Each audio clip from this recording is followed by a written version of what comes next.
आज की कहानी है बेटी तो पराई होती है। एक शहर में शैलेश नामक एक इंसान रहता था। शैलेश एक कपड़े की दुकान पर काम करता था।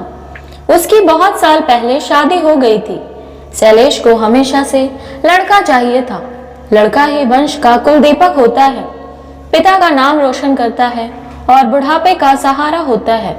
पर लड़की शादी करके चली जाती है। ऐसी सोच रखने वाला शैलेश पड़ोसियों को ये बात बताता था। शादी के कुछ साल बाद उसे 2 लड़के हुए। बड़े बेटे का नाम मोनू और छोटे बेटे का नाम किशन रखा। कुछ सालों बाद उसकी पत्नी का निधन हो गया। उसके बाद उसी ने उन दोनों बेटों का ख्याल रखा।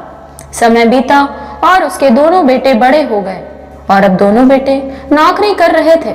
दोनों की शादी भी हो गई। शादी होने के बाद भी वो सब एक साथ ही रहते थे।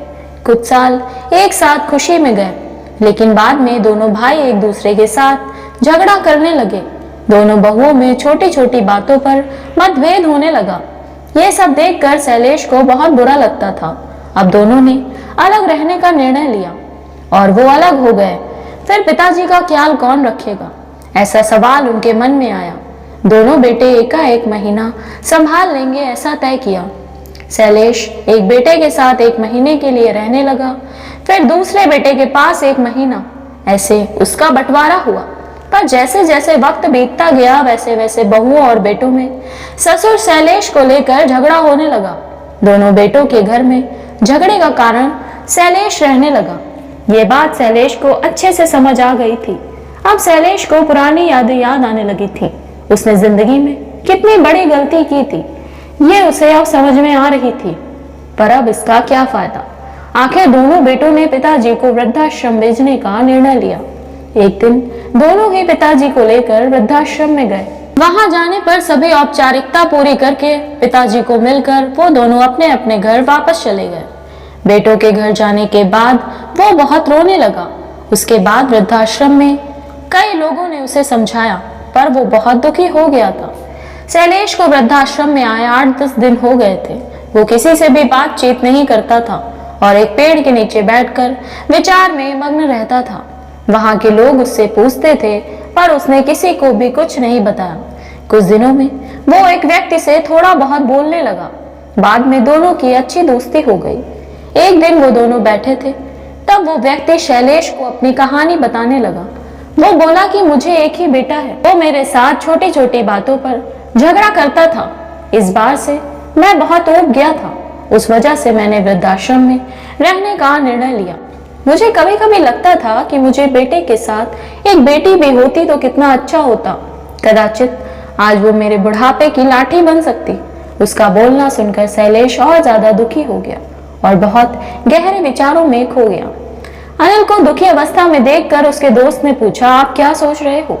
आप सामने देखो, उन दिखने वाले 2 व्यक्तियों को। उनमें से एक हमारे वृद्धाश्रम के मालिक हैं।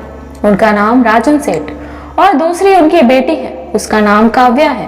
वृद्धाश्रम का सारा काम उनकी बेटी संभालती है। सेठ को एकमात्र बेटी थी। बेटी माँ और पिताजी से बहुत प्यार करती है और उतना ही प्यार वो वृद्धाश्रम के हर एक व्यक्ति से करती है। शैलेश उसकी तरफ देखते ही रह गया और उसका मन और भी ज्यादा दुखी होने लगा। रात होने लगी थी। हर एक वृद्ध अपने अपने रूम में जाने लगे। शैलेश भी अपने रूम में चला जाता है। रात का खाना खाकर जल्दी सब लोग सो जाते हैं। शैलेश को उसका भूतकाल याद आता है। शैलेश की शादी होने के बाद उसे पहली बेटी हुई थी। उस वक्त उसे बहुत गुस्सा आया था। पत्नी के मना करने के बाद भी गुस्से में उसने बेटी को उठाया और दूर जाकर उसे वहां छोड़ आया। पर अब पश्चाताप करने के सिवाय रास्ता भी नहीं था। शैलेश को रात भर नींद नहीं आई। दूसरे दिन वृद्धाश्रम में एक छोटा सा प्रोग्राम था। हर एक को जल्दी उठना है और अपने अपने काम में लग जाना है। दोपहर को सब लोग हॉल में एकत्रित हुए। राजन सेठ और काव्या भी आए हैं। वहां पर प्रोग्राम चालू था। तब राजन सेठ का ध्यान 2-3 बार शैलेश की तरफ गया। शैलेश उनको बहुत उदास बैठा हुआ दिखा। उनको लगा कि शायद उसकी तबीयत अच्छी नहीं होगी। प्रोग्राम खत्म होने के बाद वो शैलेश से बात करने के लिए उसके पास जाते हैं। वो उससे दुखी होने का कारण पूछते हैं। तभी शैलेश बहुत रोने लगता है और थोड़ी देर बाद वो अपनी पूरी कहानी उनको बताता है। मुझे भी पहली बेटी हुई थी, पर मुझे बेटी नहीं चाहिए थी, इसलिए मैं गुस्से में आकर उसे छोड़कर आया। आज जब मैंने आपको अपनी बेटी के साथ देखा तभी मुझे समझ आया कि बेटी कितना प्यार करती है। मेरी बेटी भी मेरे साथ होती तो मुझे यहाँ वृद्धाश्रम में रहना नहीं पड़ता। मेरे दोनों बेटों ने मुझे दुख के सिवा कुछ भी नहीं दिया। मैं किए हुए पापों की सजा आज भुगत रहा हूँ। शैलेश की सब बातें सुनकर राजन सेठ के मन में बहुत दुख हो रहा था। दुखी होकर वो शैलेश को बोलते हैं कि ये मेरी बेटी नहीं है, मुझे ये नदी किनारे मिली थी। मैं उसे घर ले आया और बहुत प्यार से बड़ा किया और मेरी पत्नी उससे बहुत प्यार करते हैं और वो हम दोनों से भी उतना ही प्यार करती है। पूरी कहानी सुनने के बाद शैलेश बोलता है कि मैंने मेरी बेटी को भी नदी के किनारे मंदिर के पास छोड़ा था। ये सुनकर राजन सेठ को थोड़ा गुस्सा आया और वो वहां से निकलने ही वाले थे। तभी उसी वक्त शैलेश से पूछते हैं कि तुम अपनी बेटे का बर्थ चिन्ह वगैरह बता सकते हो क्या? शैलेश ने तुरंत जवाब दिया, हाँ बता सकता हूँ। उसके बाएं हाथ और पैर पर एक उंगली ज्यादा थी।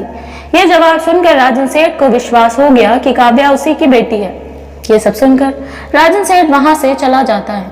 कुछ देर बाद काव्या वहां पहुंचती है और वो शैलेश को बोलती है कि मैंने आप दोनों की पूरी बात सुन ली है।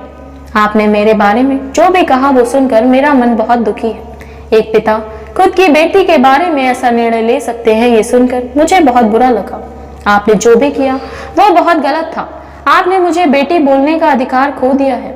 आपकी बेटी होने के बावजूद भी आप मुझे रास्ते पर छोड़कर चले गए थे और मैं उनकी बेटी ना होते हुए भी उन्होंने मुझ पर जान निछावर कर दिया।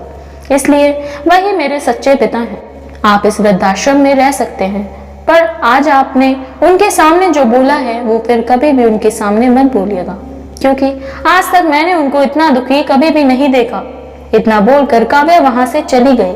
शैलेश सिर्फ आंखों में आंसू लाकर उसकी तरफ देखता रह गया और अपने नसीब को दोष देता रहा। दूसरे दिन सुबह वो किसी को बिना बताए वृद्धाश्रम छोड़कर चला गया। अगर आपको हमारी ये कहानी पसंद आई हो तो हमारे चैनल को सब्सक्राइब करें।